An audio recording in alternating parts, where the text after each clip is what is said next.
Hi guys, it's Miko Martinez, and in this video, I'm going to show you the best internal linking strategy for e-commerce brands and Shopify stores. If you don't know who I am a Shopify SEO expert. I've been in the SEO industry for over 6 years now. I've worked on over 200 projects, and I've helped scale some of them to over 7 figures in annual revenue. So let's get to the video. So what is the best internal linking for Shopify stores? So that's what this looks like. This is what it looks like. You have the homepage and navigation linking to your it says collection page here, but it actually, can be any shopping page, basically the page that you want to rank, right? Your key pages. Most of the time, it's going to be a collection page or your collection pages or your product category pages.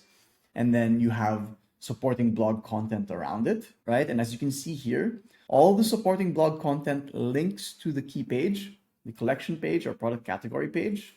The blog content internally links to each other.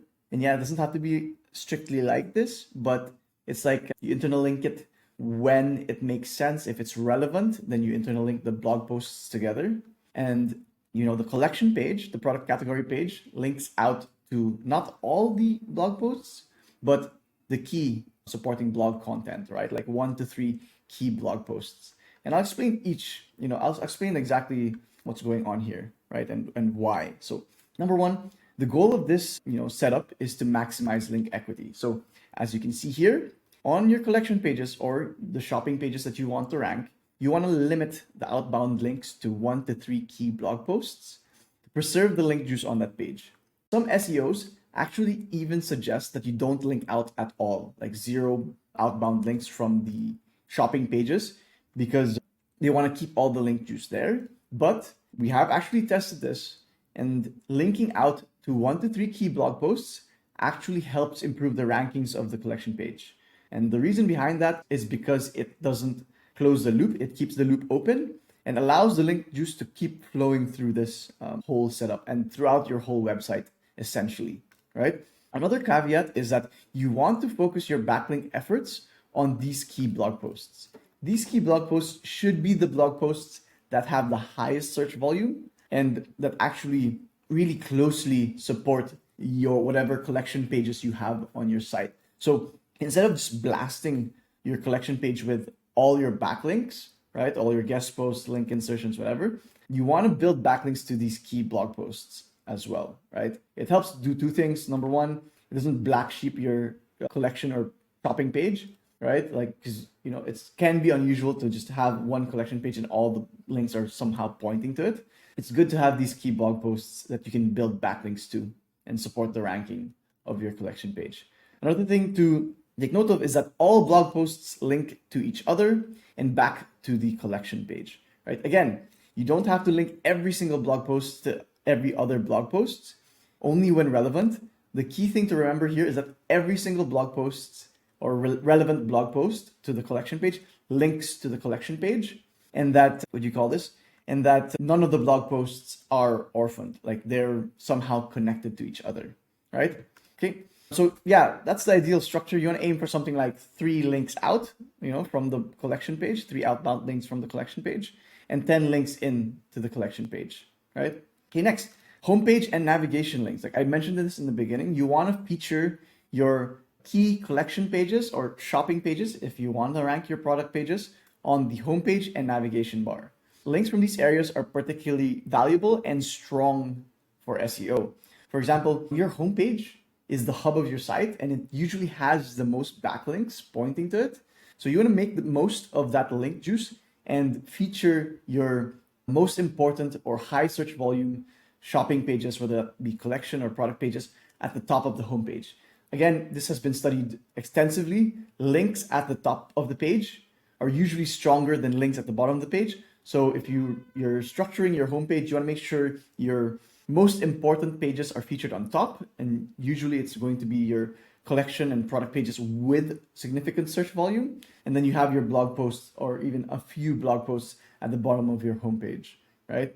And then the navigation, it's pretty straightforward. You want to feature your key shopping pages on the navigation because that navigation is existing on pretty much every single page on your site, right?